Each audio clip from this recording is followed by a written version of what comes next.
Hello, like-minded investors. Welcome to this video.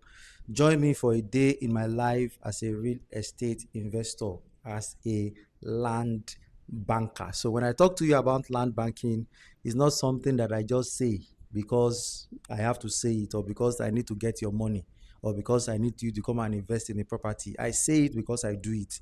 What I would not touch, I don't give and I don't share with my clients. So I got a call from a agent, which agents that work directly with family. There are different kinds of agents. There are the ones that work directly with land owning families all around. So this day we were going to somewhere in Ogun State, just after the Ekpe toll gate, which you're going to be seeing in this video. The name of the community is called Irawo.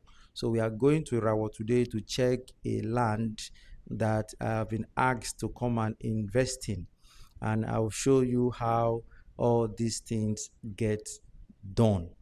Being a major land banker in Lagos, over 5,000 acres of land in Lagos, Ibadan, Ogun State, most especially now that people are beginning to move into Ogun State, the best thing is to go before they come. So I've moved into all these areas and I have major land bought, secured in all these areas. So the deal behind this one is that they say that land they are looking for somebody to help them do survey on it.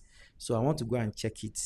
I should have gone with my surveyor today, but my surveyor went to Ibadan to go and help me check another land. But because I've been working with him for a while now, he has taught me how to pick coordinates on any land using just my Google map. I'll get there, I'm going to pick the coordinates, I'm going to send to him, and he's going to give me the results. And whatever the results say is how we will know that this land is good to go or not. The first thing is not accessibility. The first thing is not is the land dry or not. The first thing is the status of the land. There's no point if the accessibility is good and the land it has issues, or not necessarily issues, but government has earmarked it for another project and it is not something that they want the general public to use. So that could give you some issues on that land. So this is the Lekki Expressway. Beautiful job done by the Lagos state government, and I was just admiring the different kinds of estates that are on this road, and I see that in the next few years all these estates that are facing, these particular estates are all facing the airport. The airport stretch from Ayetoro up to Alaro City. Yes, the stretch of that airport is from Ayetoro up to Alaro City. That is going to tell you that it's going to be a massive project, and because of this, the people who have invested in this area are going to be making a lot of money in the nearest future. So here we are in Ekpe now.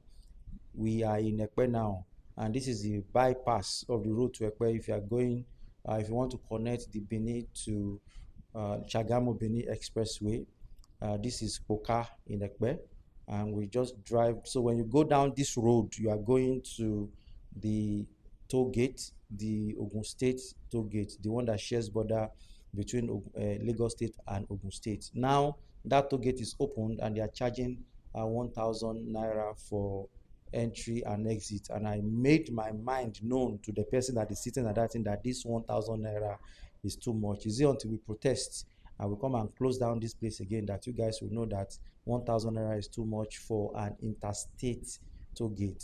Or maybe they've calculated that not a lot of cars are going through this area every day, so let's charge it at 1,000 to make the maximum of all the cars. So this is Iloti. This is Iloti just by the Ekpe toll gate. So we are going to be using through Iloti to get to Irawo. And when we get to Irawo, yes, now we are in Irawo, and the land to my left is the land that we came to see. The land to my left is the land that we came to see, and it stretch massive land. So over 100 acres of land here that they want to do survey on. So our agreement is that for every acre I get one plot. So that will be 100 plots. But I told them that I will not want to do that kind of deal that unless I get 120 plots, which they agreed. But by the time I took the coordinate on this land, and I sent it to my surveyor, and he charted it on the Ogun State land use map. We found out that the land is under government acquisition, but they told me from the house that the land is freehold. So that is why it's important that you do your own due diligence. So this is me just making a video of myself walking over the land so I can send to the surveyor. So we found out that the land is under government acquisition, and it's not the kind of acquisition that you can do a government allocation on. It's a kind of acquisition that the government itself want to use. So there was no way that I could have bought this land, and I'll also be sharing the charting report in this video so you can see. So fuel wasted, time wasted, but this is what we have to do to make sure that we get good land that we can invest in. If this land has been okay, I would have brought in my surveyor, they would have done the survey, I would have gotten my own 100 plots from this land, fenced it round to further in the future. Thank you for joining me on this video. Thank you for joining me on this. This is what we have to do as real estate investors. This is the work. And if you're interested in investing in lands like this, you want pure and sure land that comes at very affordable prices, this is how to do it. So next stop will be Abeokuta. There's a place in Abeokuta. I have 2 surveys checked already. So I'll be going to Abeokuta next week to check the 2 land. One is, I've already charted it, one is Agric and the other is freehold. So I'll be going to the one with freehold. It's over 100 acres too. So I'll be buying everything too. Let's see how it goes. God bless you.